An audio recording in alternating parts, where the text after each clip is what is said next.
जय श्री कृष्ण। आइए गीता के 7वें अध्याय के महात्म्य का श्रवण करें।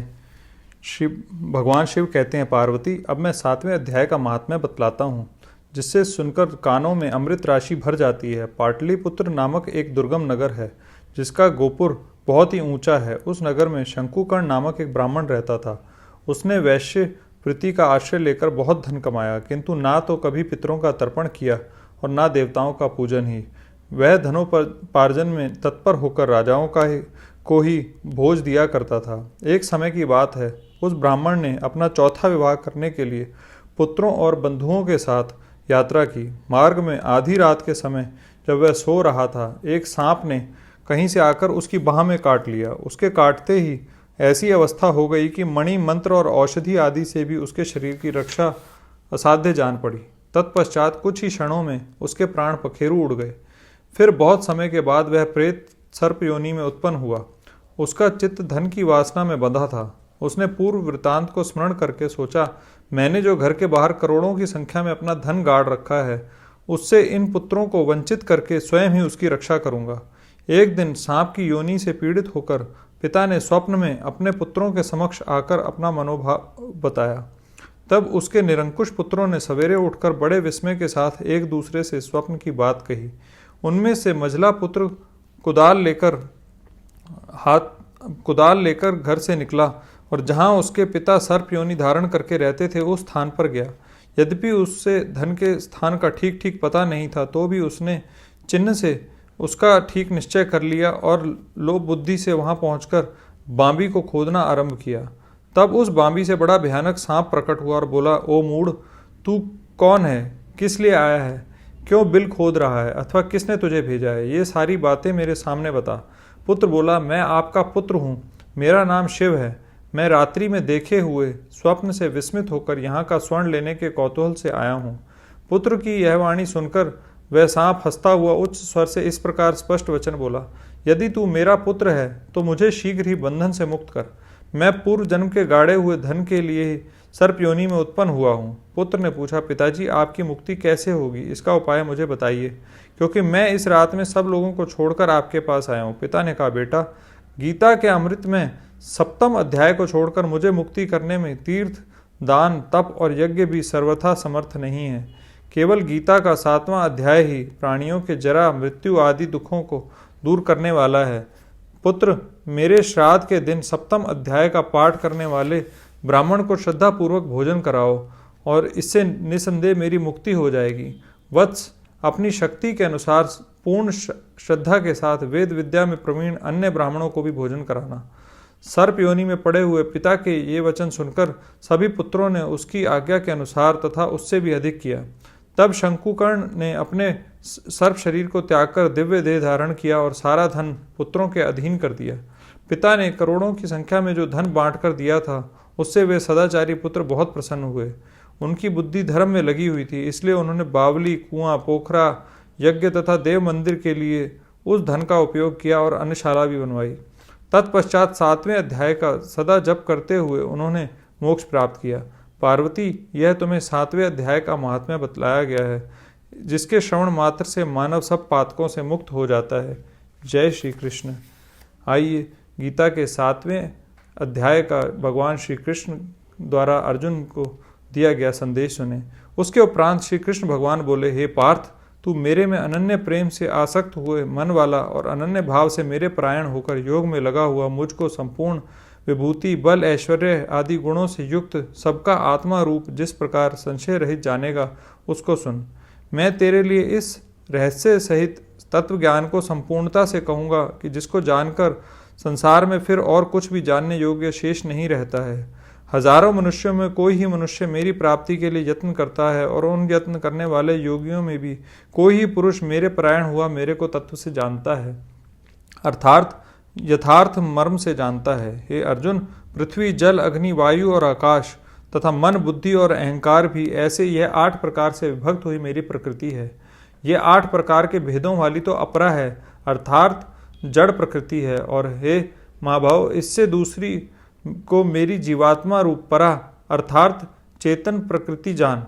कि जिससे यह संपूर्ण जगत धारण किया जाता है। हे अर्जुन, तू ऐसा समझ कि संपूर्ण भूत इन दोनों प्रकृतियों से ही उत्पत्ति वाले हैं और मैं संपूर्ण जगत का उत्पत्ति तथा प्रलय रूप हूँ, अर्थात संपूर्ण जगत का मूल कारण हूँ। इसलिए हे धनंजय, मेरे सिवा किंचन मात्र भी दूसरी वस्तु नहीं है। यह संपूर्ण जगत सूत्र के मणियों के सदृश मेरे में गूंथा हुआ है। हे अर्जुन, जल में मैं रस हूँ तथा चंद्रमा और सूर्य में प्रकाश हूँ और संपूर्ण वेदों में ओंकार हूँ तथा आकाश में शब्द और पुरुषों में पुरुषत्व हूँ।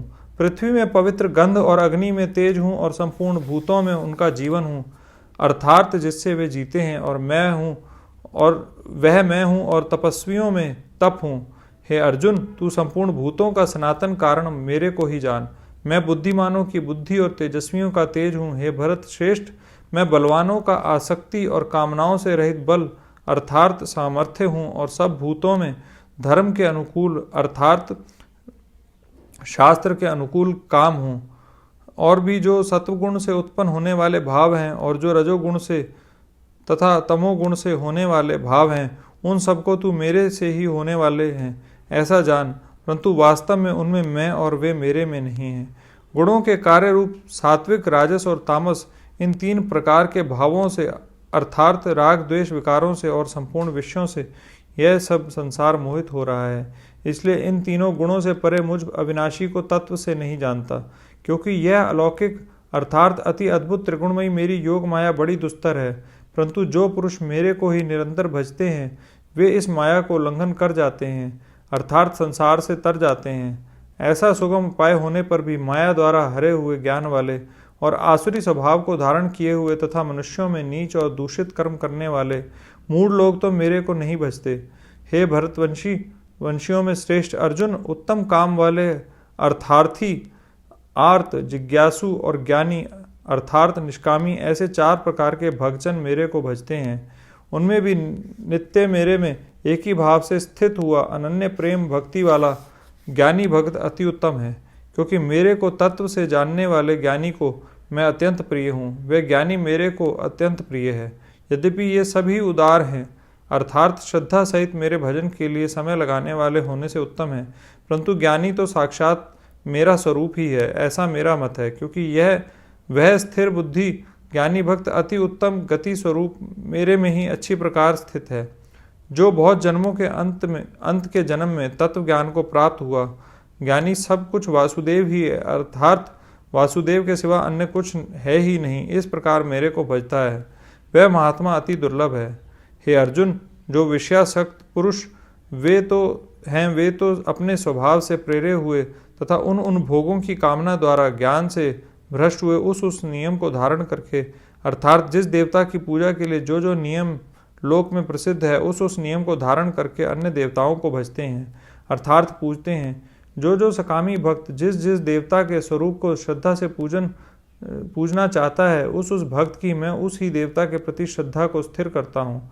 वह पुरुष उस श्रद्धा से युक्त हुआ उस देवता के पूजन की चेष्टा करता है और उस देवता से मेरे द्वारा ही विधान किए हुए उन इच्छित भोगों को निसंदेह प्राप्त होता है।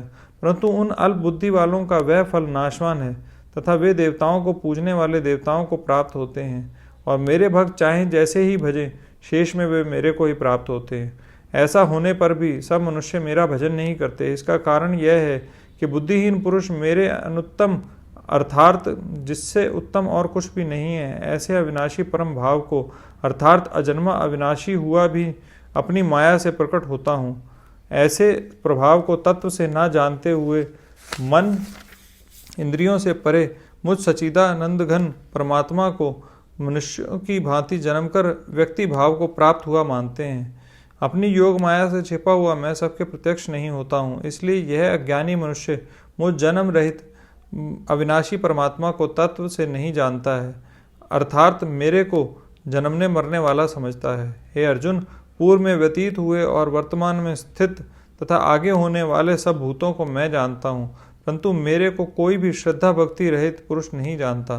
क्योंकि हे भरतवंशी अर्जुन, संसार में इच्छा और द्वेष से उत्पन्न हुए सुख दुख आदि द्वंद्व रूप मोह से संपूर्ण प्राणी अति अज्ञानता को प्राप्त हो रहे हैं, परंतु निष्काम भाव से श्रेष्ठ कर्मों का आचरण करने वाले जिन पुरुषों का पाप नष्ट हो गया है। वे राग द्वेष आदि द्वंद्व रूप मोह से मुक्त हुए और दृढ़ निश्चय वाले पुरुष मेरे को सब प्रकार से भजते हैं।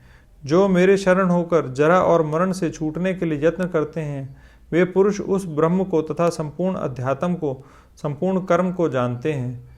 जो पुरुष अधिभूत और अधिदेव के सहित तथा अधियज्ञ के सहित सबका आत्मा रूप मेरे को जानते हैं, अर्थात जैसे भाप, बादल, धूम, पानी और बर्फ यह सभी जल स्वरूप है, वैसे ही अधिभूत, अधिदेव और अधियज्ञ आदि सब कुछ वासुदेव स्वरूप है। ऐसा जो जानते हैं वे युक्त चित्त वाले पुरुष अंत्यकाल में मुझको ही जानते हैं, अर्थात प्राप्त होते हैं। इति श्रीमद् भागवत गीता रूपी उपनिषद एवं ब्रह्म विद्या तथा योग शास्त्र विषयक श्री कृष्ण और अर्जुन के संवाद में ज्ञान विज्ञान योग नामक 7वां अध्याय। जय श्री कृष्ण।